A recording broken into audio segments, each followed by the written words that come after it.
It's time for us to look at the newspapers. We'll be starting off with First News. That's our first paper for this morning. Now, the front page of the First News, we see the big story there. Religious extremists planning to set Southwest ablaze. Gani Adams alleges religious extremists planning to set Southwest ablaze. Gani Adams alleges says they've invaded our communities. We'll resist them by all means. Nigeria risking total anarchy, he warns.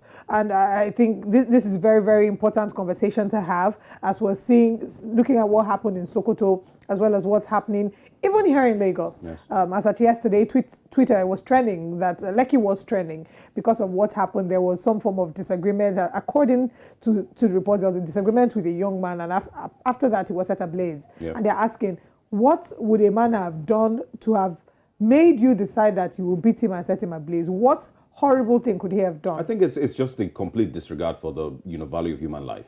That makes a person just take another person's life so carelessly and without any regard, and go back home to sleep the next day. I mean, they moved on after all of that happened that night, and continued with their lives after someone was killed. So I think that's where it's coming from, and also the very, very slow response of security agencies to situations like this. But it's an ongoing conversation. I hear that the reports have arrests have been made. So we'll see where it goes from there. I really look forward to the time when we can go back to seeing ourselves as humans again. Absolutely. Because it seems that we've lost our humanity to an extent. That's what the South Africans call the Ubuntu philosophy, where you see your humanity through the eyes of some other person's humanity. But we'll still proceed with more stories here. The Barr's murder. Parents open up, say, we take it as act of God. I personally paid 120,000 naira to convey her corpse from Sokoto to Niger, says her father. And we also have here, Serap sues Buhari for spending 1.48 trillion naira on non-producing refineries. That's still on the front page. There's still some other stories here. I'll resign on Monday, says Amechi Joe. I'm wondering what you think about this story. Are we hoping to see a resignation, or should we just take it as one of those political moves that are being made on social media? Well, it's one story that everyone is talking about. There has been this announcement going around town, especially when it started last week, where the president had said everyone who vied or contested for his own seat, that's the presidential seat, should resign.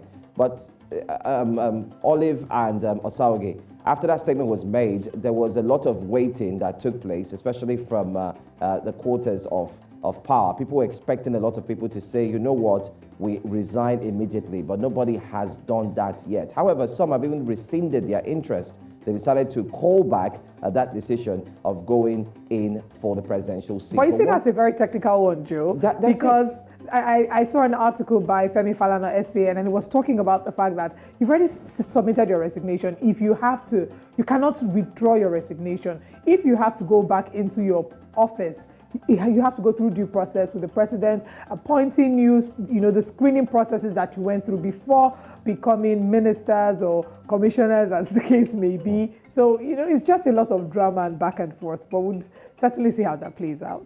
Absolutely.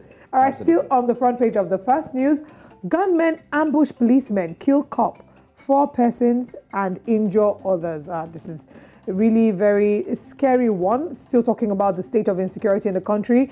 A racially motivated attack, 18-year-old man shoots 10 dead at US supermarkets. It's a global problem. NIMCO Farmadec partnership, 10,000 vehicles to run on gas in Nigeria. Akwa Ibom governor denies stopping delegates from meeting Atiku. Two more stories, and it'll be a wrap from the First News. Oshibajo to APC delegates. Base your decisions on our children's future. Lots of people would ask if the current administration has actually based its decisions on our future and the future of our children as well. But that's a conversation we'll look into much later. And final story here. I faced stiff opposition switching political base to Ogun, says Lagos Senator Yayi. And that's all that we have today on the 16th of May on First Newspaper. We're moving over to our next paper. All right, I think we're going to hand over to Joe to take on our next papers. Right, as you can see, that's the next paper we're taking a look at this morning. And that paper, which has got to do with the Daily Nation, the front page there says, Ruto's biggest gamble yet. Ruto's biggest gamble yet. We do know that the countdown is on. Reaction, celebration, dance, and revulsion greet peak. So, what's this story all about? Well, let me give you a little insight into it. Well, just a step away, an astute mobilizer boasting deep pockets, ruthless on the campaign trail, and a dyed-in the wool loyalist, Rigathi Gachagua, brings to Kenya Kwanzaa his brand of hard-nosed politics. It's all about politics, by the way, the front page. And Daily Nation has done a great job following day-by-day activities, giving us blow-by-blow account as the countdown definitely is on. So read up. Remember that they had to pick their running mates, and they had to also ensure that their campaigns are in line with the entire plan. But I'm sure Daily Nation has every detail for you. Take a look at this one as well on the front page as well. Why transition to junior high could blot CBC. That's a story there. Why transition to junior high could blot CBC. Well, it's got to do with no clarity on where additional classes will come from. Teachers say they already filled with what they had built with extra students from Form 1 intake. So Olive and Sawage, the challenge right here is the fact that there are no spaces, there are more intakes in school, the education system is indeed calling for help. You will recall that a few weeks ago we had different countries like Zimbabwe, Zambia, and now Kenya as well, all saying that they need assistance, especially from the educational sector. But you can read more about that. And one last one I'm going to take, Sonko stares Coast Revolt. That's on page 13. Make sure you pick it up and read and get all the information on the front page. I find it pretty interesting, Joe, the conversation with regards to the education sector. It means that there's more people eager to go to school than the education sector can cater for. Well, that's the truth. Now, don't forget that the capacity is what they're also talking about here. The space that's allocated to the students, it seems to be full. It's the same situation we do have, especially when it comes to the prison cells, where they say there are more criminals and less spaces to actually ensure that they get locked up. It's the same thing here, but quite significant in the area of education, whereby there are students who want to learn, but there are no spaces. I do remember that the teachers are also calling for a review of their pay. So it's comme ci, comme ça, like they say in the word of French. It's neither here nor there. All right, some other countries are dealing with, really high out-of-school children figures. So, I mean, it's better in one side, and they just need to fix up with the facilities available for these students. And then on the other side, they need to, find ways to bring more children to school. Encourage them about, yeah. the importance of education. And, That's right. Feeding may not be the answer to that. But let's go to the Daily Trust here in Nigeria and see what we can find. There it says, jostle begins for vacant ministerial positions. We just spoke about that. Buhari's assurance spurs lobby in states. Silva yet to resign as petroleum minister, says his aide. And president will decide on ministers who made U-turn, says a spokesman. Electoral Act, Buhari, AGF head to Supreme Court. And Kano APC crisis, Shekarau set to dump, ruling party today. A few others on the Daily Trust. Passengers spend night at airports as fuel shortage bites harder. Blasphemy. Khan asks members to quit NIREC. Calm returns to Sokoto. If you have been following the last 48 hours, 72 hours actually, have been pretty tense in Sokoto and in a few other parts of the north with regards to Deborah's murder. Kebbi governorship intrigues as Malami's withdrawal changes equation. And another sad story says here, teenager set ablaze over motorcycle theft in Edo. John Olive, I think I want us to have a quick discussion on jungle justice and the ease at which lives are taken on the streets of Nigeria by citizens who take laws into their hands. Where has our value for life all gone? It's a sad situation. I mean, so far so good. If you take a look at the front pages that we've looked at, not just in other parts of Africa, but in Nigeria, there's a high level of insecurity.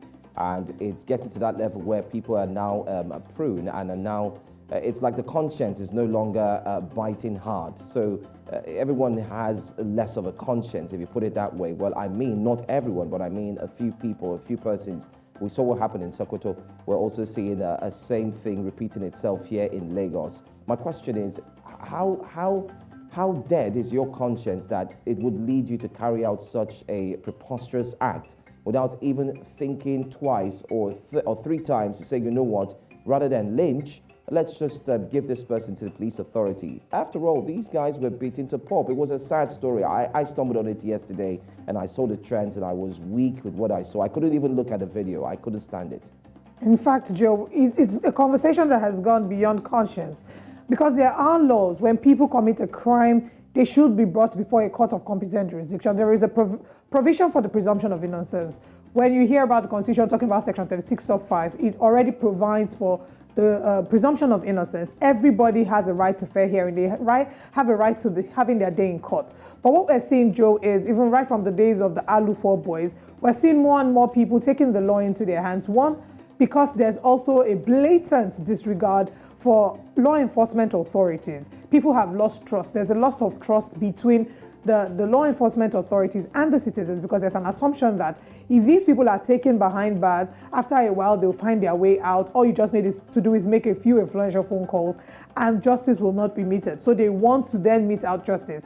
Secondly, also because there isn't enough punitive measures, or there haven't been enough punishments to set precedents. By the time we have situations where people who have taken the law into their hands are being punished and set as a precedent for others to see, I believe that we'll see less and less of these situations. But until we start to look at the root cause, we're not ready to see the cessation to all of this jungle justice. It's a really, really, really sad, situation. And, once again, we need to get into more conversations on mental health.